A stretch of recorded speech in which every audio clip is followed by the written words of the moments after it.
सबसे पहले अपने शिव गुरु के चरणों की प्रणाम, मैया भवानी की चरणों की प्रणाम, स्वर्गीय हरिंदर भैया की चरणों की प्रणाम, स्वर्गीय शक्ति स्वरूपा नीलम दीदी की चरणों की प्रणाम, कथा सुनने वाला समस्त गुरु भाई बहन की चरणों की प्रणाम। मेरा प्रणाम स्वीकार हो, हे महादेव जी मेरा प्रणाम स्वीकार हो। आई गुरु भाई बहन एगो कथा सुन जाओ, जैसी करनी वैसी भरनी। आई एगो मूर्ख राजा के कथा सुन जाओ। राजा के जब बुढ़ापा आयल बा त राजा जवान बने के चाहता रहे, आ वो जवान बने के चाहता रहे तो ओकर नतीजा उनका काम मिलल बा। आई एगो कथा से सुनल जाओ, समझल जाओ कि धरती पर कैसन कैसन सोच के, कैसन कैसन विचार के लोग होला। सोचेला कि हम भगवान के रूटीन के बदल दें, भगवान के जौन संविधान बनल बा ओकरा के हम पलट दें, ओकरा के उलट दें। ऐसन ऐसन सोच लोग करेला। ताई एगो कथा के माध्यम से सुनल जाओ। एगो नगर में एगो राजा रहले, एगो नगर में राजा रहले, लेकिन राजा के बुढ़ापा आ गई रहे। राजा बुढ़ा गई रहले, राजा बुढ़ा गई रहले त राजा के मन में चाहत रहे कि फिर से हम जवान बन जाई। उनकर अपन बुढ़ापा अच्छा ना लगे, उनका मन में इच्छा रहे कि हम फिर से जवान बन जाई। अब जवान बने के खोजी में वो राज के वैद्य जी जौन रहले, वैद्य जी के बोलबौले। वैद्य जी के बोलवा के कहले कि ये वैद्य जी देखी रउआ वैद्य बानी, रउआ पास यदि कोनो उपाय होखे, कोनो दवा होखे तो रउआ हमरा के जवान बना सकतानी। ऐसन कोनो उपाय बा? ऐसन बात सुन के वैद्य तो बड़ा आश्चर्यचकित में पड़ गईले कि ऐसन तो आज तक कहीं भइल नहीं थे। आज तक बूढ़ आदमी जवान भइल नहीं थे। जवानी से बचपन से जवान हो जाला, जवानी से बुढ़ाई जाला, लेकिन बुढ़ैला के बाद तो आज तक ले कोई जवान नहीं थे भइल। इत राजा बड़ा मूर्ख बा। लेकिन वैद्य जी सोचले कि यही के इनकर मजबूरी के फायदा उठा के इनका से कुछ ठग सकल जाता, कुछ प्राप्त कर सकल जाता। अब वैद्य जी कहले कि हाँ राजा साहब बा, एकरो खातिर उपाय, एकरो जड़ी बूटी बा, लेकिन कुछ खर्चा लागेला, कुछ ज्यादा ही खर्चा पड़ेला। ऐसन जड़ी बूटी बा कि बुढ़ापा में जवानी के रंग लिया देला, बूढ़ आदमी भी जवान हो जाला। काहे नहीं खे? कौन ऐसन दुख बा कि ओकर इलाज नहीं खे, लेकिन कुछ खर्चा ज्यादा लगी। राजा कहले कि ठीक बा वैद्य जी, कितनो खर्चा लगी त का हो, हम ही खर्चा उठावे खातिर तैयार बने। चली रहुआ बताई कि का खर्चा लगी, का करे के पड़ी, कब तक रहुआ ई दवाई हमरा के देता नहीं। वैद्य जी कहले कि ठीक बा, हम 1-2 दिन के बाद बताए। 1-2 दिन के टाइम दे के वैद्य जी दिमाग लगावे लगले। अपन दिमाग लगा के सोचले कि कौन उपाय करी कि राजा से कुछ ठगे वाला काम हो जाए। ऐसन तो होखे वाला बाना, ऐसन तो हो नहीं के सकत। सोच समझ के वैद्य गईले, राजा से कहले कि ये राजा साहब देखी रउआ कम से कम 6 महीना तक सूरज के प्रकाश से रउआ अलग रहे के पड़ी। सूरज के प्रकाश रउआ चेहरा पर ना पड़े के चाही, तब जाके दवाई के प्रभाव काम करी। एकरा खातिर रउआ जमीन के अंदर एगो घर तहखाना बनावे के पड़ी, आ वही घर में रउआ छिप के रहे के पड़ी, आ उ जड़ी बूटी के सेवन करे के पड़ी, तब जाके उ दवाई लागू हो सकता। 6 महीना कोई से रउआ भेंट घाट नहीं के करे के, सूरज के प्रकाश रउआ ऊपर नहीं के पड़े के।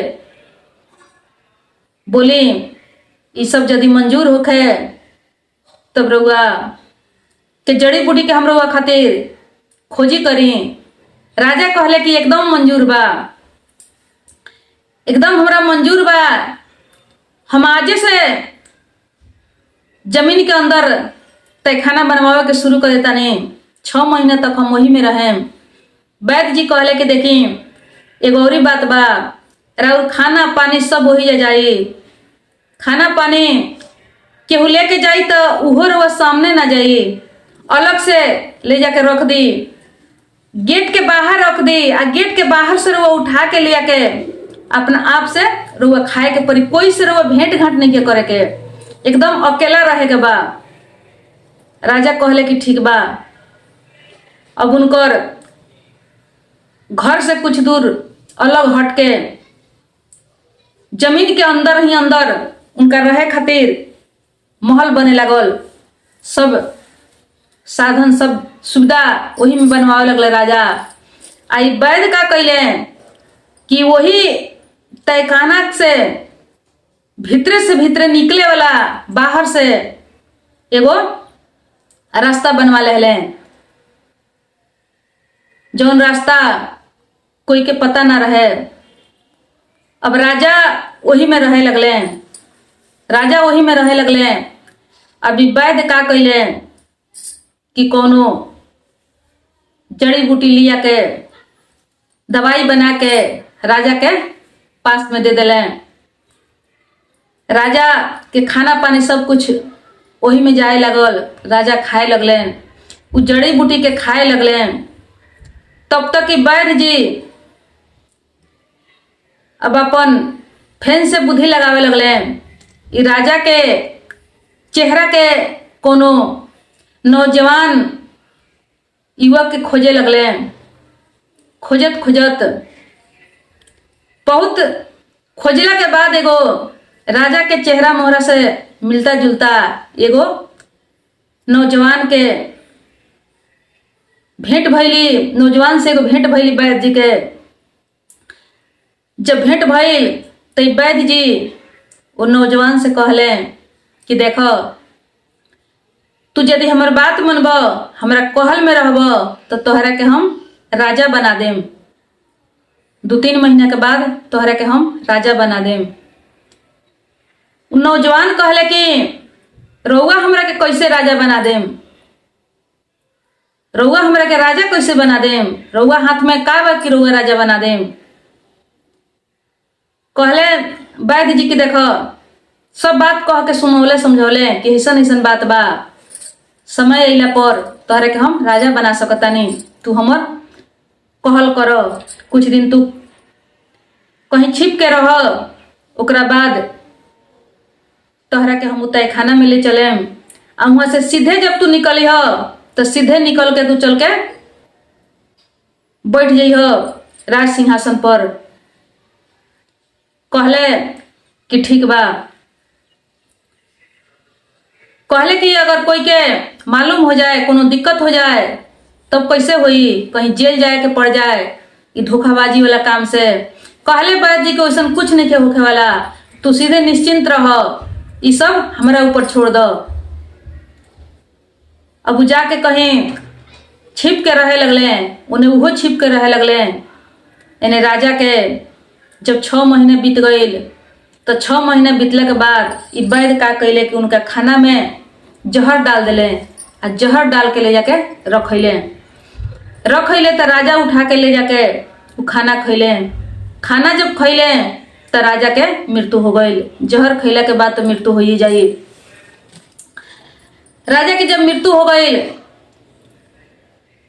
तो वो वैद्य का कैले कि पछाड़ी से जौन रास्ता बनौले रहले, जौन रास्ता से वो अकेला आवास जा जरूरी पड़े तो दवा उवा लेके, वही रास्ता से वो का कैले कि वो राजा के लाश ले जाके आ वो एगो कुआं में ले जाके फेंक दिले।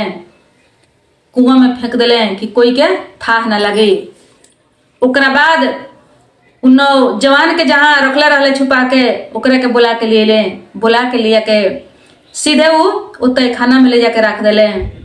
तहखाना में रख के कहले कि तू 2-4 दिन इंतजार करो, तोर खाना पानी यही में आई, तब तक हम सब मिलावतनी, सिस्टम व्यवस्था करतनी। अब कहले पूरा राज्य में रानी से, मंत्री से, सब लोग से कह दिले कि अब राजा के समय पुग चुकल बा, राजा एकदम जवान हो चुकल बड़े। अब राजा कुछ दिन में बाहर रहे हैं अपना राज सिंहासन पर।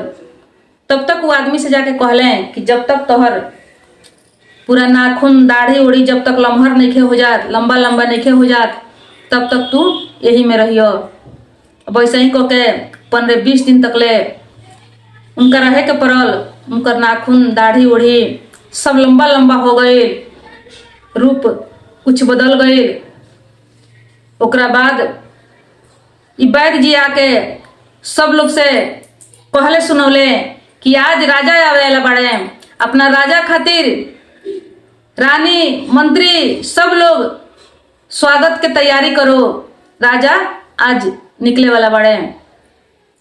सब लोग बड़ा खुशी भइल, एकदम चारों ओरी राजा के आवे खातिर सगरो सजावट, तैयारी, स्वागत सब कुछ होखे लागल।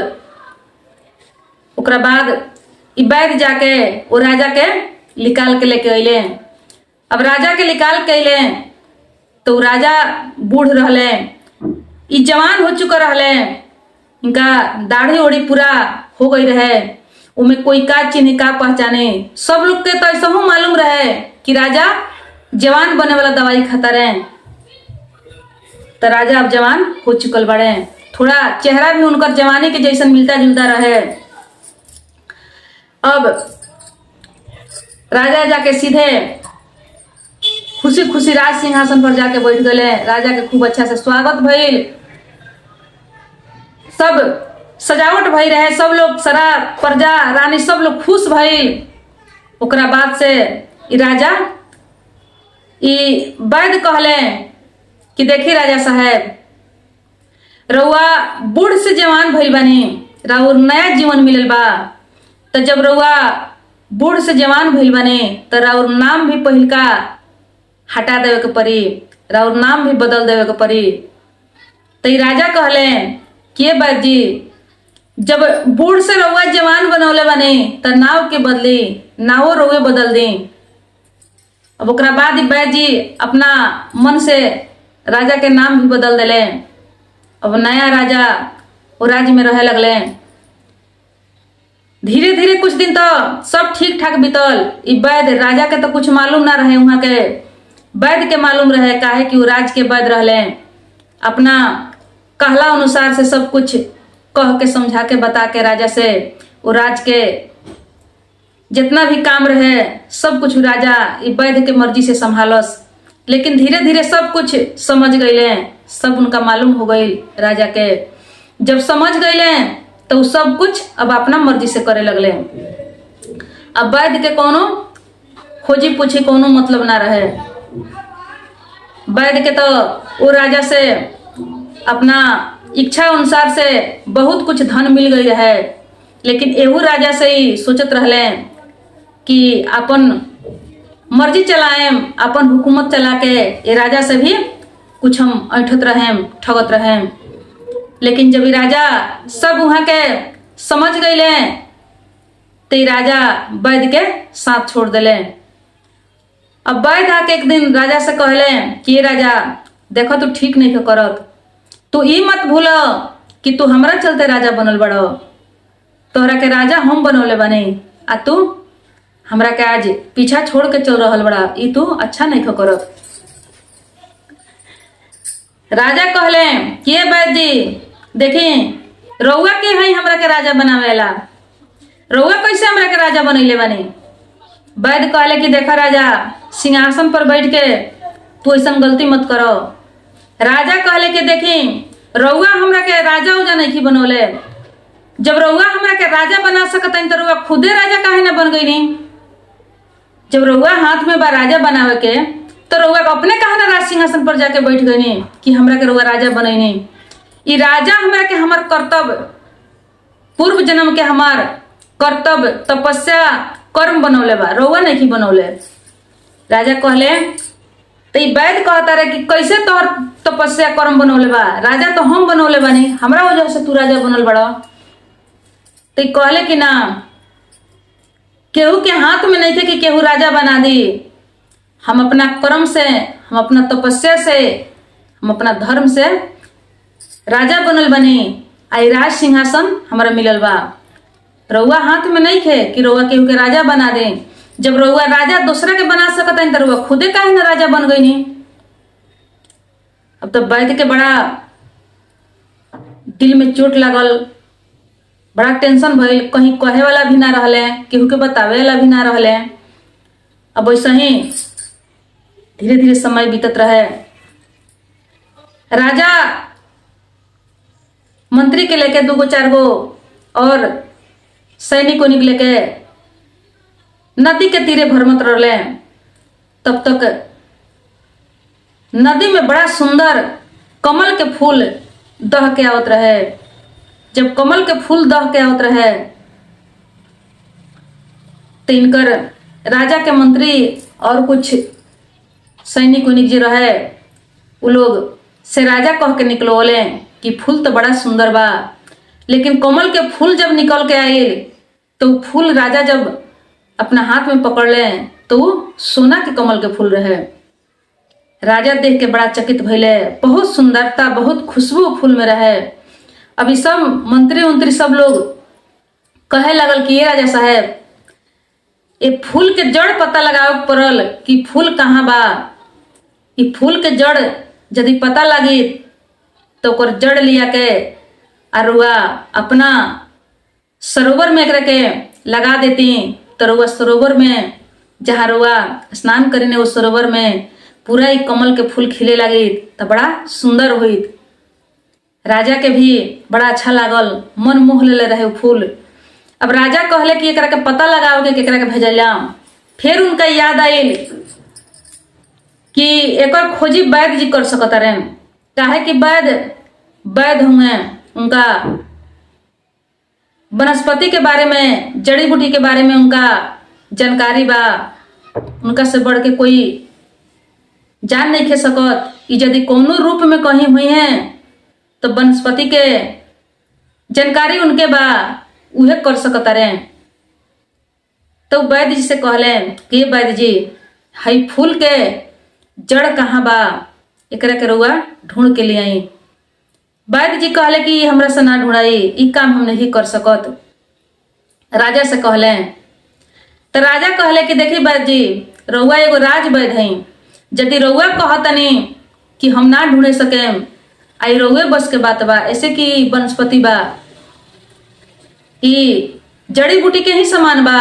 पेड़ पौधा जड़ी बूटी होला, हर पेड़ पौधा में औषधीय गुण बा। तो ई रउए काम बा। यदि रउआ कहतनी कि हमरा से ना ढूंढाई, हम ना पता लगाएम, तो रउआ पर बदनामी हो जाई कि राज वैद्य गलत बड़े, इनका कुछ जानकारी नहीं खे, ई वैद्य के लायक नहीं खे। अब इतना बात जब सुनले तब वैद्य के भी ये बात के चिंता हो गई कि जैसन ऐसन होई तो हमरा के लोग वैद्य के नाम से ना जानी। अब वैद्य जी वो नदी के तीरे तीरे चले लगले, वो कमल के फूल के खोजी करे लगले। खोजत खोजत नदी के तीरे तीरे पकड़ के रास्ता बना के वो चले लगले। बहुत दूर गईले तो थाक गई रहे पूरा। कहीं वो कमल के फूल के जड़ ना लौके, ना वो कमल के फूल वैसन कहीं लौके। बहुत दूर गईले के बाद में एगो नदी के घाट पर एगो मंदिर दिखाई देलस। वो मंदिर तर सोचले कि थोड़ा देर रही जा, रुक के हम आराम करें। इ तो राजा हमरा के बड़ा परेशान कैले बा। अब वही जा रुक के गईले, आराम करत रहले। तब तक उनका नजर पड़ता कि वही नदी के वो मंदिर जौन रहे, वो मंदिर के पीछा साइड में एगो पेड़ रहे, जौन पेड़ बरगद के पेड़ रहे। आ वो पेड़ के जब वहां रुक रहे तो पेड़ पर जब नजर पड़ल तो पेड़ के ऊपर वो देखत रहे कि एगो नर कंगाल उल्टा लटकल बा, केवल हड्डी बाँचल बा। बड़ा भयानक उनका दिखाई पड़ल। देख के वो सहम गईले, कहले कि दादा इ नर कंगाल के कर हो। पूरा शरीर जौन रहे मांस उस खत्म हो गई रहे, केवल कंकाल पर रहे हड्डी के। जैसे कोनो जीव जानवर मर जाला ओकर चमड़ी जब निकला जाला जैसे ऊपरल रहेला कहीं, वैसे ही मनुष्य के वो इंसान के कंकाल रहे आ उल्टा रहे। देख के वैद्य बड़ा चकित हो गईले। ओकरा बाद अभी सोच में पड़ रहे तब तक बारिश होखे लागल। जब बारिश होखे लागल तो वो कंकाड़ के ऊपर जब बारिश जाए आ ओकरा ऊपर से जब वो नदी में जौन बूंद गिरे उहे बूंद कमल के फूल बन जाए। वो कंकाड़ के ऊपर से बारिश होके जब नीचा नदी में पड़े तो उहे जाके वो फूल बन जाए। फूल बनला के बाद में बड़ा सुंदर जब फूल बने तो ये वैद्य देख के बड़ा चकित हो गईले। ये ऊपर से कंकाल के ऊपर से जौन पानी के बूंद आवता उहे बूंद इ कमल के फूल बनता। एक रहस्य का हो सकता। अब का कइले कि एक रहस्य जाने खातिर वो कंकाल के सोचले कि उतार के खींच के देखें कि एक रहस्य का बा। जैसे ओकरा के टर्च कइले छोले वैसे ही वो कंकाल गिर के और नदी में पड़ गइल। नदी में जब डूब गइल तो इनकर सब बुद्धि हरा गइल। लेकिन फिर भी वहां से कमल के फूल जौन रहे कमल के फूल लेके वो अइले। कमल के फूल लेके जब अइले तो वो लिया के राजा के देले। राजा पूछले कि बताई कमल के फूल कहाँ मिलल हो, एकर जड़ कहाँ बा। तो वैद्य सब कह के बतौले, कहले कि हिसन हिसन स्थिति हम अपना आंख से देखने हो। वही नर कंगाल के हड्डी से जौन पानी नदी में गिरत रहल उहे कमल के फूल बनत रहल। तो राजा कहले कि बताई उ कंकाल केकर कैसन हो सकता, रुआ वैद्य ही रो बता सकता नहीं। कहले कि ना हम नहीं बता सकत। तो कहले राजा कहले कि देखी वैद्य जी हम रुआ के कहले रही कि हमरा तपस्या से हमरा धर्म से राज मिलल बा हमरा। हम कहले रही कि समय आई तो हम रुआ के बताएं। तो देखी उ नर कंकाल जौन रहे उ पूर्व जन्म के हमर रहे। हम ही रहनी हो जौन हम पूर्व जन्म में उल्टा वो पेड़ पर पड़ के भगवान के मंदिर के सिके उल्टा लटक के उल्टा टंगा के अब भगवान के हम तपस्या करत रहनी। हम तपस्या करत करत हमार मृत्यु हो गई। वही पेड़ पर मृत्यु भइला के बाद हमार वो पार्थिव शरीर जौन बा वही पेड़ पर पड़ल रह गई। चाम जौन बा सब गल गल खत्म हो गई। और हड्डी जौन रहल वो आज तक वहाँ पड़ल रहल। वो हमरे शरीर रहलक ह, वो हम ही रहनी ह। तो देखिए हम लोग कहले रही कि हम अपना तपस्या से हम अपना कर्म से ये राजगद्दी पर आयल बनी। भगवान हमरा के ये राजगद्दी पर भेजले बड़े। रउआ चलते राज हमरा नहीं मिलल। वैद्य कहले कि ठीक बा लेकिन फिर भी तोहरा के राजा बनावे में हमार हाथ बा। तू हमरा के मत भूलो, तू हमरा के मत छोड़ो। तू हम जौन कहेम तौन करो, हमरा मर्जी से तू अपन राज चलाओ। तो राजा कहले कि देखी वैद्य जी इतना सब कुछ जानला के बाद भी रउआ जबरदस्ती करता नहीं। देखी हम चाहेम तरा और भंडा फोड़ सकता नहीं। रउआ यहाँ के राजा के हत्यारा बने। राउर भंडा फोड़ के हम रउआ के कैद खाना में रख सकता नहीं, राउर जेल हो सकता। लेकिन ऐसन हम ना करेम। काहे कि केहू के सजाए देवल भगवान के हाथ में बाबा।